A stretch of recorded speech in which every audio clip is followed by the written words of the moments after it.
Boa noite. Muita alegria estar aqui com vocês mais uma vez. E vamos aos nossos trabalhos, né? Vamos aos nossos trabalhos. Eu tenho uma pergunta aqui que eu achei muito interessante. Boa noite. Seria possível nós aqui neste salão, onde temos palestras, conversar com algum espírito? Seria para conhecer como se comunica com os espíritos, para ter essa experiência. Ou não seria possível? Obrigado. Bom, no primeiro momento eu gostaria de lembrar Paulo. Tudo lhe é permitido, tudo lhe é lícito, porém, nem tudo lhe convém. O contato com os espíritos, ele está em todo lugar, em todo momento. A toda hora, todo instante, a gente não sabe o que é menor, se é momento, instante, mas, a rigor, eles estão ao nosso lado. Uma prova disso é que, antes de iniciarmos os nossos trabalhos, nosso querido amigo fez uma prece. Essa prece estava endereçada a quem? A Deus, a Jesus, aos Espíritos. Então, sim, podemos nos comunicar. Mas, pelo que eu percebi na pergunta, e me desculpe se eu estiver errado, o que se queria aqui era comprovar, era testar. Por isso eu iniciei com Paulo. É possível? É. É lícito? É necessário? É importante? Não. Eu acho que essa comprovação ela já está mais que garantida, mais que efetiva nas obras básicas, em especial no livro Céu e Inferno, onde Allan Kardec traça várias conversas que teve com espíritos desencarnados da época e antes daquela época, na Sociedade Espírita Parisiense. Eu acho que ela está muito mais que confirmada nos livros de Chico, nos livros de Divaldo, nos contatos e nos trabalhos de Zé Arigó e de tantos outros. E ela está comprovada no nosso dia a dia, quando muitas vezes nós pedimos a Deus, oh meu Deus, me dá uma intuição, me dá uma ideia, e talvez um passe de mágica não seja o termo certo a dizer aqui, mas como que num estralo de dedo, aquela intuição, aquela ideia, aquele sopro aparece em nossa mente. Às vezes o nosso orgulho nos diz o seguinte, já tive uma ideia, não precisa de ninguém me ajudar não. Mas na verdade já foi ajudado. Porque surgiu uma ideia que não era própria, que não era dele. Então, eles estão comunicando conosco o tempo todo, nos intuindo, nos instruindo. A mais das vezes, nós não nos colocamos à disposição para recebermos. Eu não vou fazer isso, mas se eu perguntasse quem ora aqui todo dia, algumas pessoas, muitas pessoas talvez, levantassem as mãos. Mas se eu perguntasse quem ora 3, 4, 5, 10 vezes ao dia, esse número só reduziria. Eu diria, e me corrija se eu estiver errado, Zé Amaral, que a gente deveria orar o tempo todo. Mas o orar não é repetir orações ou rezas, mas estar em contato com Deus, com Jesus, com o plano astral, o mais das vezes que possível. O mais tempo que possível. Porque é nesse contato que a nossa interação com o plano astral ocorre. E que somos orientados, que somos intuídos do melhor procedimento a fazer. Não podemos esquecer que estamos numa caminhada evolutiva, no mundo de expiação e provas. Ou seja, muito longe ainda de sermos perfeitos. E somos tutelados o tempo todo pela espiritualidade amiga, que, enquanto missão, nos orienta e tenta nos tirar dos problemas que nós mesmos criamos. Então, sim, é possível, mas nem sempre é lícito e simplesmente para a manifestação de fenômeno, principalmente no lar ou fora de um centro espírita, não é recomendável. Ok? Eu, só lembrando, quando eu cheguei na doutrina espírita, as reuniões mediúnicas eram públicas. E não adiantava nada, as pessoas às vezes começavam a rir, porque não conseguiam entender a profundidade do que estava acontecendo. É daí que vem a necessidade. Porque a pessoa quer aprender como que é a manifestação de um espírito, passa pelos estudos, depois de se preparar bastante. Bastante não, né? Na hora que a pessoa tiver a capacidade de falar assim, pronto, eu posso ajudar.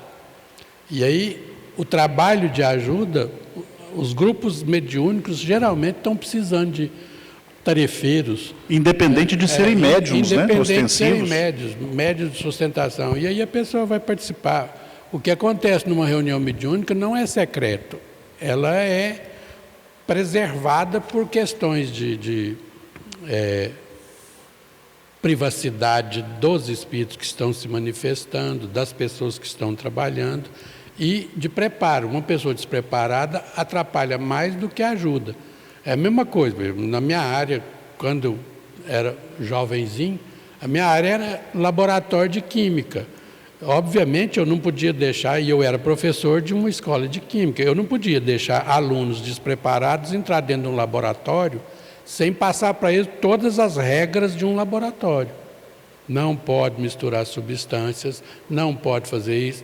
Qualquer eletricista que está começando, se vai trabalhar na área de alta tensão, tem que fazer cursos específicos para trabalhar naquela área, senão vai acontecer acidentes.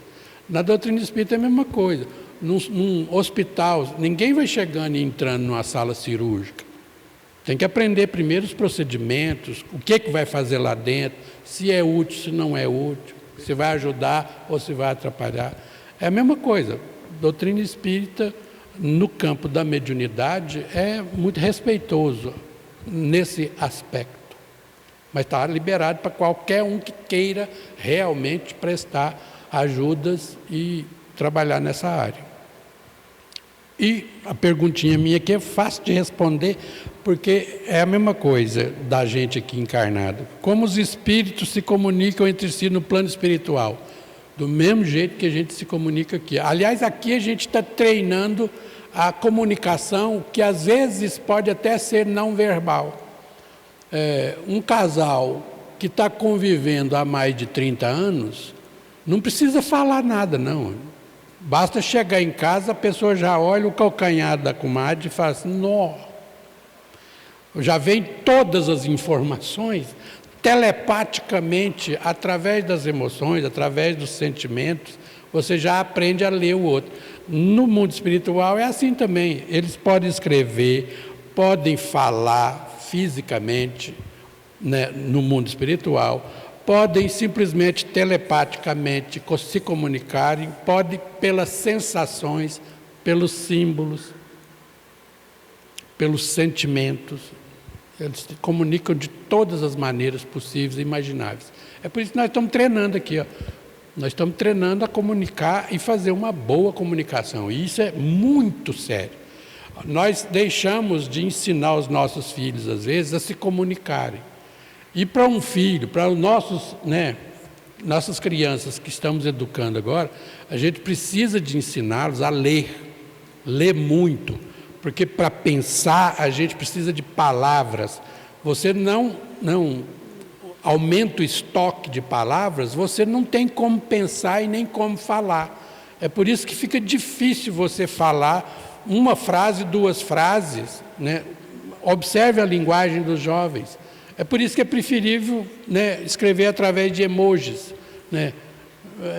Hoje eu às vezes fico encafifado, porque eu recebo mensagens dos filhos, dos netos, assim, e aí, VCTB? Eu falei, não, o que é isso? Aí eu tenho que procurar, traduz isso aí para mim. E aí, você está bem? E eu falei, uai, tinha que adivinhar, mas é a linguagem que às vezes as pessoas têm. Eu prefiro essa linguagem, nem que seja no nosso mineirês mais raiz mesmo, mas que passa as emoções, que passa as frases completas com seus significados. E aí, na hora que a gente chegar no mundo espiritual, isso vai ampliar muito. Na hora que chegar no mundo espiritual, a gente não vai ter nem noção de como é que é essa comunicação, de tão vasto que é esse campo. A gente muitas vezes fala, se comunica pelo pensamento. Tá, só isso? Não, tem muita coisa envolvida, aí nós temos que entender de fluido, cósmico universal, e por aí vai. Vamos lá. Seguindo mais ou menos o tema que nós adotamos até agora, tem uma perguntinha interessante. Espíritos desencarnados podem interferir diretamente no mundo físico sem médiuns? Espíritos desencarnados podem interferir diretamente no mundo físico sem médiuns? Bom, primeiro vamos definir médiuns. São aqueles que têm a capacidade de interligar o plano astral com o plano físico. E esse interligar seria expressando aquilo que ocorre num plano para o outro, no plano astral para o plano físico. Via de regra, todos nós somos médiuns. Em menor ou em maior grau, todos nós somos médiuns. Quando a gente fala, fulano veio aí na casa espírita para desenvolver a mediunidade.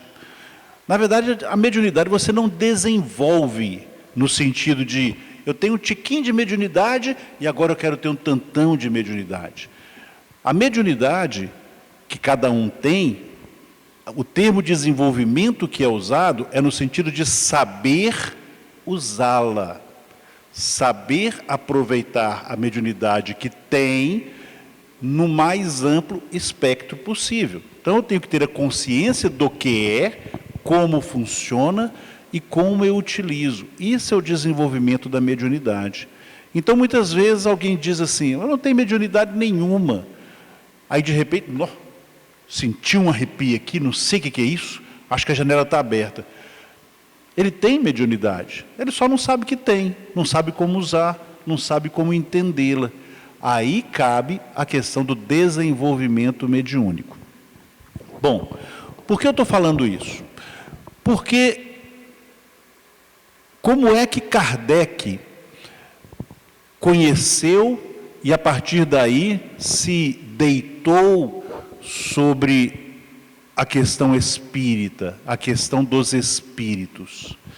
A partir do momento que ele foi convidado a assistir uma sessão de mesas girantes. E o que eram as mesas girantes? Mesas que se movimentavam sem o auxílio de uma força específica.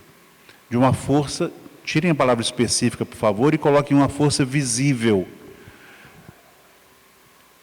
Pensou-se a princípio em armação,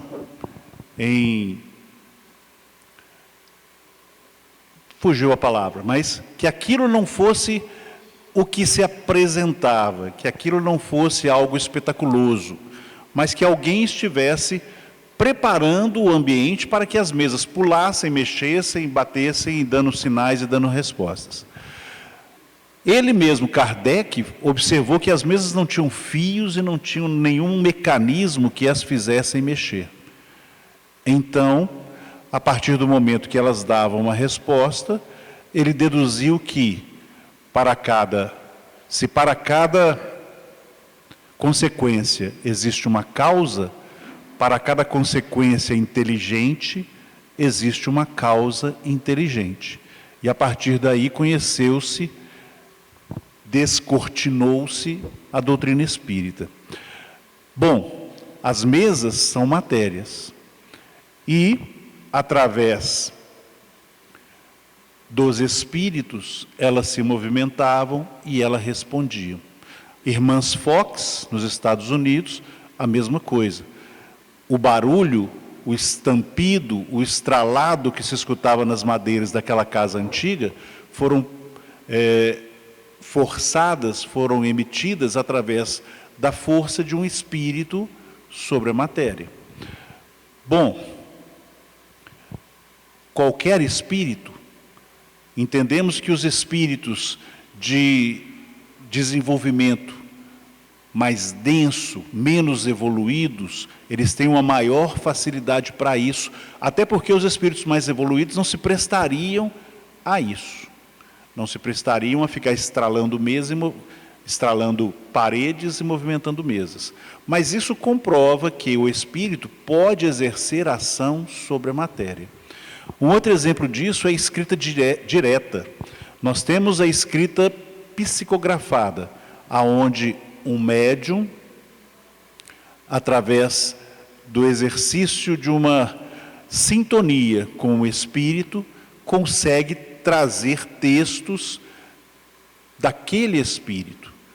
Mas aí nós temos a influência do médium. A escrita direta, o texto aparece sobre um papel sem a influência de um médium. Bom, cabe também dizer uma outra situação. Quando a gente diz sem influência do médium, o médium não manifestou o espírito, não deu passividade, ou como dizem nossos queridos irmãos da Umbanda, não incorporou. Termo errado porque dois corpos não ocupam o mesmo lugar no espaço, mas não incorporou naquele médium. Mas, de uma certa forma, alguém doa a energia para que esse espírito possa exercer essas ações. Então, não é uma manifestação mediúnica direta, mas talvez, se existe esse termo, né, Zé? Uma manifestação mediúnica indireta, utilizando as energias, o ectoplasma, ou seja lá as outras formas necessárias para que isso possa se manifestar. Enfim, é possível sim. É possível que o espírito exerça ação sobre a matéria. Ok? Mas, logicamente, ele usará de energias que estão aí, do fluido cósmico universal, ou mesmo de alguém que não se entenda nem como médium, para poder exercer essas ações. Eu gosto de lembrar daquele indivíduo que vivia no metrô, do filme Ghost. Como está sempre passando gente no metrô, fica resquícios de ectoplasma. Todos nós cedemos ectoplasma.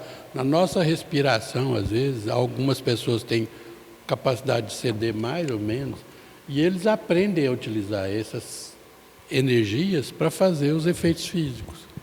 Ele não sabia como que ele fazia, mas ele fazia. Quebrava até o vidro lá da cigarreira, né? Mas só que quando caiu o cigarro, ele não tinha condições de fumar o cigarro, porque ele precisaria de um corpo físico para sentir a sensação. A sensação a gente só sente no corpo físico. Quando a gente está fora do corpo físico, não existe sensação. É por isso que existe a mediunidade, ou a acoplagem, por exemplo, um espírito que é alcoólico, fumante, ou seja lá o que for, que ele tem necessidade disso, ele vai procurar alguém que está oferecendo, né, se prestando a ser um copo vivo ou uma piteira viva para esse indivíduo sentir a sensação, pelo menos, né, energeticamente. Mas os fenômenos podem acontecer, mas sempre vai ter um médium que sabe que está acontecendo ou que não sabe que está acontecendo. Alguns fenômenos muito famosos em 86, objetos que voavam, o professor Henrique Rodrigues é que gostava de estudar essa área. Aí, quando ele via os relatos de fenômenos, principalmente os fenômenos objetivos, que são os fenômenos psicapa na parapsicologia, sabonete voando, toalha voando para algum lugar, panela voando, relógio fazendo assim com o ponteiro, ele já procurava quem está por perto. E às vezes ele intuía que estava ali por perto alguém do sexo feminino próximo da primeira menstruação, da menarca, que é uma explosão de sentimentos, pode acontecer. E geralmente ele estabelecia uma relação de causa e efeito em cima dessas pesquisas. Depois, quem quiser, pega os livros deles e estuda para ver. Aí vai entender como é que funciona. Uma perguntinha boa aqui, que tem muito tempo que o pessoal não faz. Existe hierarquia entre os espíritos superiores? Existe. A hierarquia é a hierarquia moral, a hierarquia da evolução moral. A escala evolutiva dos espíritos, grosso modo, né, sintetizando, são os espíritos imperfeitos, os espíritos bons e os espíritos puros. Mas essa hierarquia não é estabelecida, não tem título nem nada, não. A única forma é a forma da autoridade moral, sabe? Aquela coisa que quando a pessoa fala, você sabe que ali está uma autoridade moral, que responde por isso. É a mesma coisa de Jesus, quando falava, de longe as pessoas faziam chacota, riam, faziam piadinhas.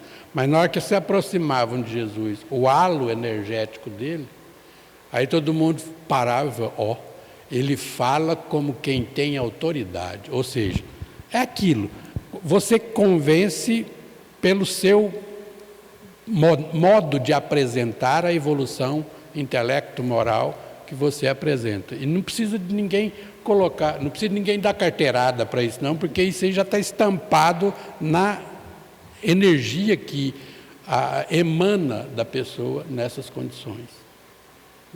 Quem lê o livro Nosso Lar, por exemplo, quando a dona Veneranda está fazendo uma palestra, ou vai fazer uma preleção lá de 7, 8 minutos, né, ela fala um caminhão de coisas, a gente gastaria 2 séculos para falar o que ela fala em 7 minutos, mas todo mundo observa e vê a clara autoridade dela como um espírito que está na condição em que está.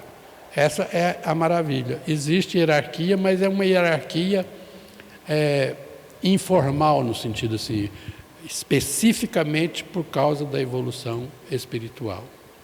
E de nós até eles, espíritos imperfeitos, os espíritos bons e os espíritos puros. E aí depois os felizes, que já de tão puro que já está rindo à toa. Extrapola, né? Nós não podemos esquecer que quando Kardec classificou os espíritos em 10, ele mesmo disse, olha, estou classificando em 10. Poderia ser classificado em 3, em 20, em 40, da forma que cada um se aprovesse. Mas optei por colocar em 10. Não é uma coisa definida. E é uma classificação moral, como o Zé Amaral colocou aqui. Mesmo essa classificação do Kardec é uma classificação tendo em vista as questões morais, o desenvolvimento e a evolução moral de cada um. E por falar em evolução, essa perguntinha também é interessante. Existe evolução espiritual fora da Terra? Ora, aí eu volto naquilo que algumas pessoas têm questionado. Poxa vida, Via Láctea nós temos estimados aí bilhões de estrelas. Estrelas, como o nosso Sol. Cada estrela pode ter aí nenhum ou um punhadinho bom de planetas. Fora planetas que possuem um punhadinho bom de satélites. A Terra, por exemplo, tem a Lua, mas Júpiter tem 58 satélites. Saturno são mais, eu não lembro aqui quantos. Bom, será que Deus criaria e cria ainda o universo só para nós? Só para nós daqui? Para a gente poder olhar lá para cima e falar assim, nó, que bonitas estrelas, nó, que bonitos planetas, que eu não estou vendo nenhum, mas tudo bonito. Com certeza não. Não há criação divina sem razão. E tudo segue um perfeito entrosamento e encaixe em todas as coisas. A gente vê aí, a partir do nosso amanhecer, como as coisas se encaixam. Como algumas plantas se abrem, outras plantas se fecham, como algumas plantas soltam um perfume durante o dia, outras à noite. Como as plantas absorvem o gás carbônico e emitem oxigênio, que é essencial para nós recebermos. Tudo se encaixa.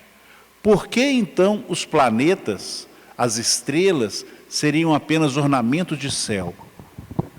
A grande questão é, nós já conseguimos chegar lá para provar que existem civilizações lá? Ainda não. As naves que nós mandamos à Lua, as naves que nós mandamos a Marte, e a outros planetas como Vênus, como Mercúrio, como Júpiter, não constataram vida como a nossa vida. Mas nós nos conhecemos a nossa vida direito. Nós estamos aqui tentando entender espíritos, espiritismo. E nós não os vemos, ou pelo menos a maior parte de nós, não os vemos. Como é que a gente quer entender a vida num outro lado? Num outro mundo? Há distâncias que nós não viveríamos o suficiente para chegar lá se viajássemos na velocidade da luz. Existem planetas a 75 anos-luz daqui, planetas a 100 mil anos-luz daqui. 75 anos-luz eu estaria com... É melhor falar não, né? Eu estaria bem velhinho e não conseguiria aproveitar em nada, se viajássemos à velocidade da luz, o que não acontece. Então, o que falta é essa comprovação, mas também falta na gente a confiança, que se Deus cria as coisas, não são à toa. Com certeza existem vidas em outros planetas. E se ainda não existem, existirão. Porque a evolução de um planeta é muito mais demorada do que a gente imagina. A Terra estima-se 4 bilhões e meio de anos, desde a sua fundação. Desde a sua existência, desde que ela existe, desde que a Terra é Terra. 4 bilhões e meio de anos para estar na situação que nós a conhecemos hoje. Já a existência do homem é infinitamente menor. Comprovadamente, 12 mil, 15 mil, vamos pôr aí 50 mil anos. É muito pequeno em relação à existência do planeta. Mesmo os dinossauros se fala em 100 milhões de anos. O que são 100 milhões de anos para 4 bilhões e meio de anos do nosso planeta? Então, não encontrou nada em Marte, pode ser que ainda venha, ou pode ser que já tenha ido, ou pode ser que esteja lá e nós não conseguimos detectar. Mas eu, Ledir, acredito piamente que existem e organizadas. É lógico que essa organização vai variar do nosso ponto de vista. O homem primitivo, ele tinha a sua organização, mas não era para a organização que nós temos hoje. Assim como a nossa organização não é sequer um reflexo da organização de nosso lar ou da organização de outros mundos mais evoluídos que o nosso. Como Júpiter, por exemplo, que é narrado na Revista Espírita por Kardec. Então, sim, acredito que existam vidas organizadas em outros planetas, sim. Algumas muito mais avançadas que a nós, outras ainda rastejamos, quando nós rastejamos, mas existem. É mais impossível não ter do que ter. Continuando na mesma linha de raciocínio, tem uma perguntinha. Espíritos que atingem um grau de pureza podem retroceder moralmente? Não.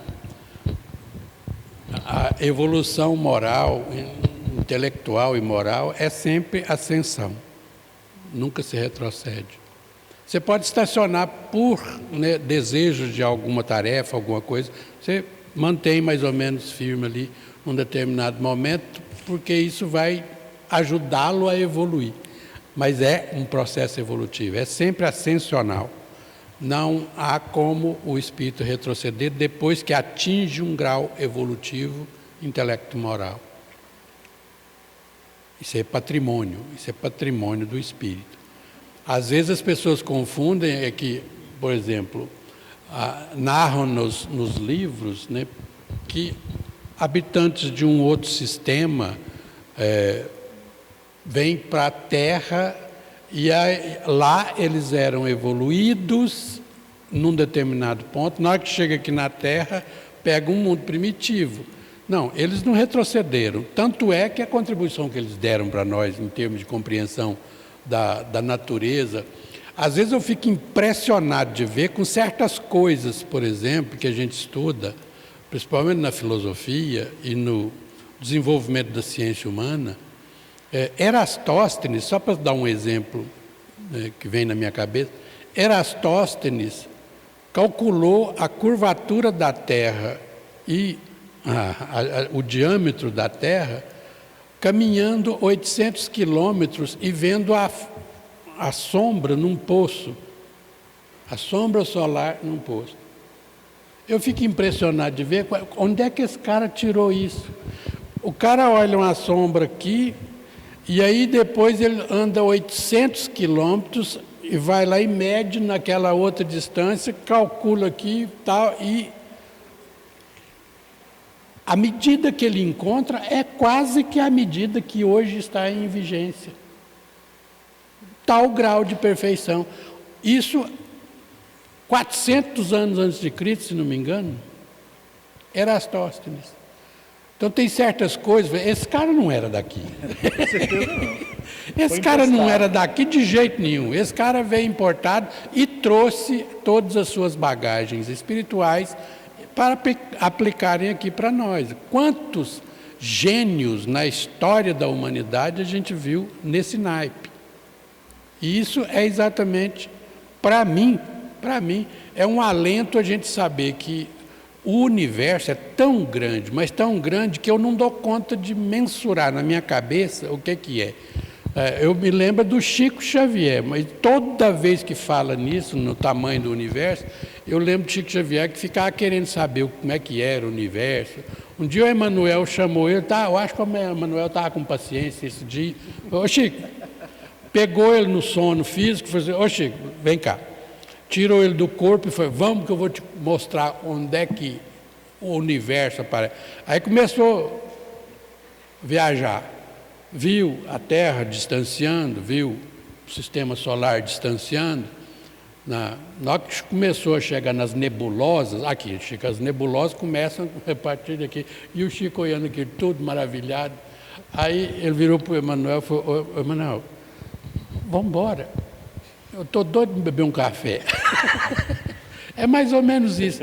A gente não tem, às vezes, a consciência do que seja o tamanho do universo. Agora, os números que estão falando agora é 3 trilhões de galáxias.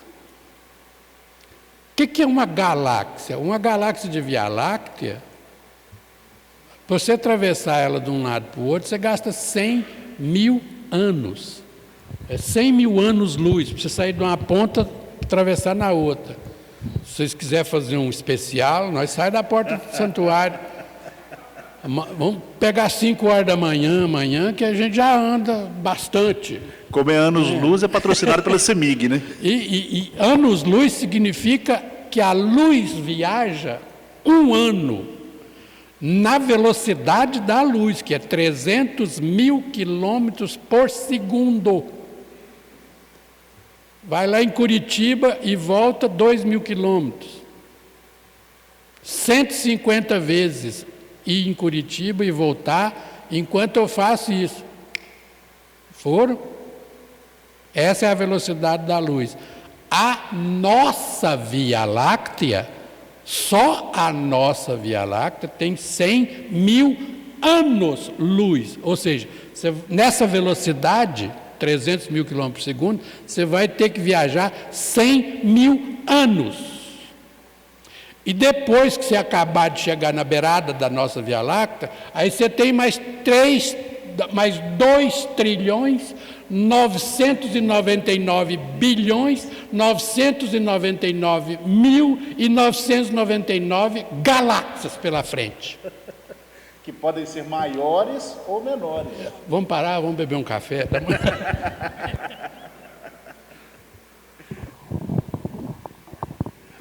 Vamos lá.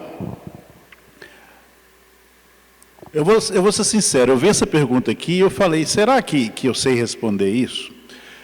Está perguntando aqui, a mediunidade pode ser considerada uma prova ou missão?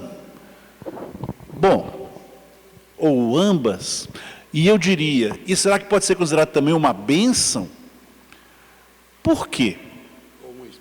Ou uma expiação? Vai depender muito de como a gente recebe isso, da nossa evolução e como a gente recebe isso. Nós comentamos agora mesmo que todos nós somos médiuns, todos nós temos mediunidade, em maior ou menor grau, com conhecimento ou não, mas todos nós temos. Bom, se todos nós temos, ela seria para nós uma missão, uma prova, uma bênção, uma expiação. Mas aqueles que não conhecem ou não perceberam a sua mediunidade, se for uma missão, uma prova, uma bênção, uma expiação, faliram. Concordam? Então, vai depender muito do nosso grau de evolução, do nosso entendimento com relação à mediunidade, o que eu posso fazer com ela. Porque se for ter mediunidade para buscar o amor em traga o seu amor em 3 dias, é melhor não ter, é melhor não desenvolver, é melhor não entender. Porque buscar o amor em 3 dias eu busco também, me dá o endereço, vale transporte, eu vou lá e trago ele. Não precisa de mediunidade para isso. A mediunidade é uma coisa séria. É uma coisa, olha só o que Kardec fez com a mediunidade dos outros. Imagina se ele tivesse a própria mediunidade no nível em que essas médiuns que trabalharam com ele tinham. Mediunidade é coisa séria. E, citando Kardec e as médiuns, no caso delas, eu posso dizer que foi uma missão.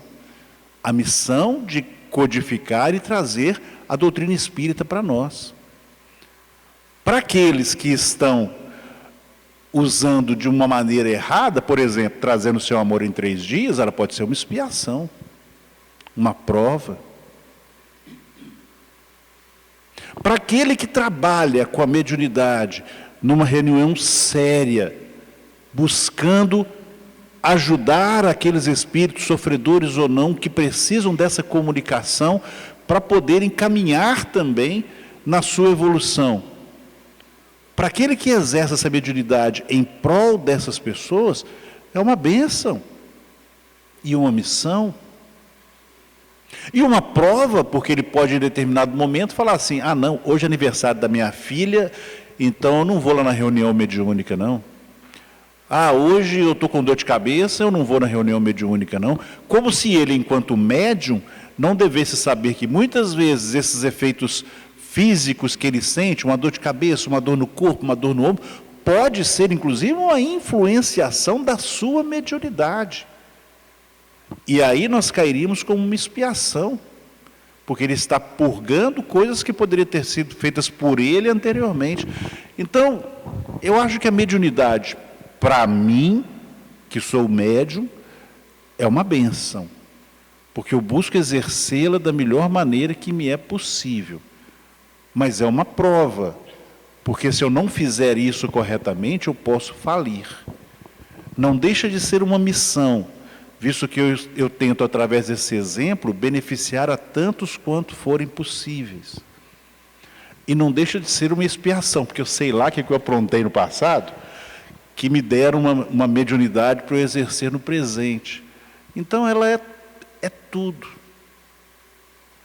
E talvez, aproveitando que você falou do filme Ghost, eu vou falar do filme Sexto Sentido. Talvez seja um sentido a mais que nos é dado para que possamos exercer tudo isso que foi dito.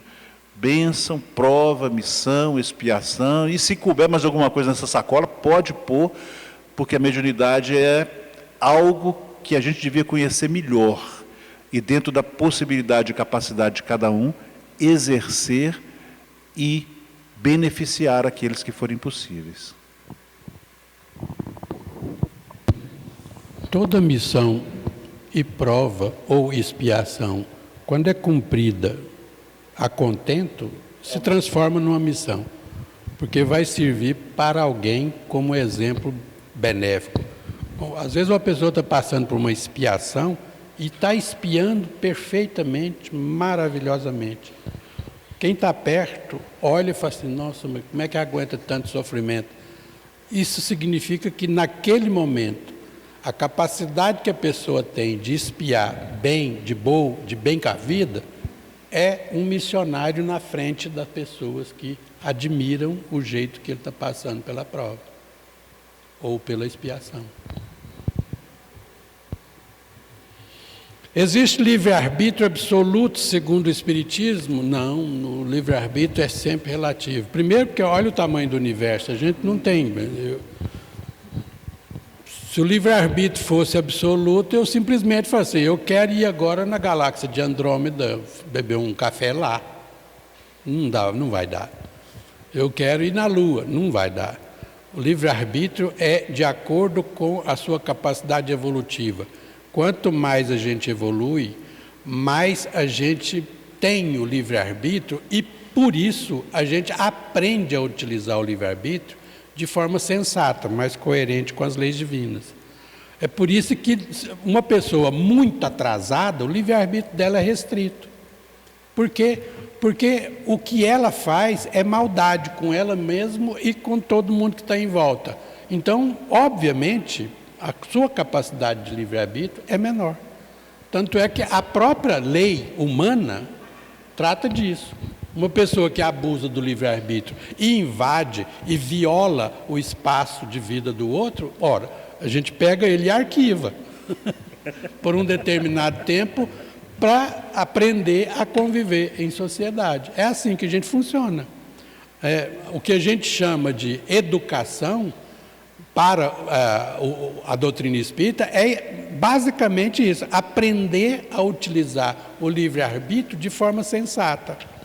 E se tudo correr bem, eu imagino o seguinte, quando corre tudo bem e você aprende a utilizar o livre-arbítrio, quanto mais você evolui por causa desse aprendizado no uso do livre-arbítrio, sempre escolhendo viver em harmonia com as leis divinas, obviamente você vai perceber que não mais precisa do livre-arbítrio. A gente precisa do livre-arbítrio e quanto maior é a nossa capacidade de escolher, maior é a porta larga que está na nossa frente e fica muito complicado escolher. Quanto mais você afunila as opções, mais certeiro é o caminho que você pode tomar. Percebe? Então, às vezes, um espírito superior já não usa tanto o livre-arbítrio do jeito que a gente acha que necessita usar. Por quê?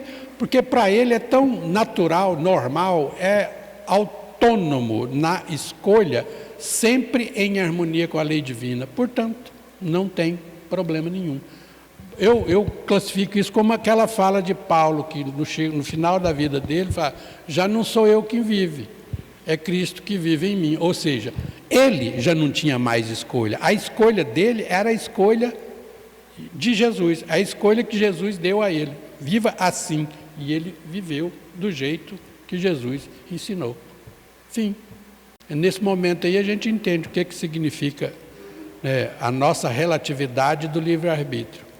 E aprendamos a utilizá-lo cada vez mais com consciência, com categoria, para a gente não arrumar mais encrenca para nós, para as próximas encarnações, porque já está complicado. Está pesado. Está ficando pesado. Então, eu acho que agora nós terminamos. Boa noite para todos. Agora mesmo vocês vão continuar com a palestra do Ledir. Desfrutem e que Deus nos abençoe a todos.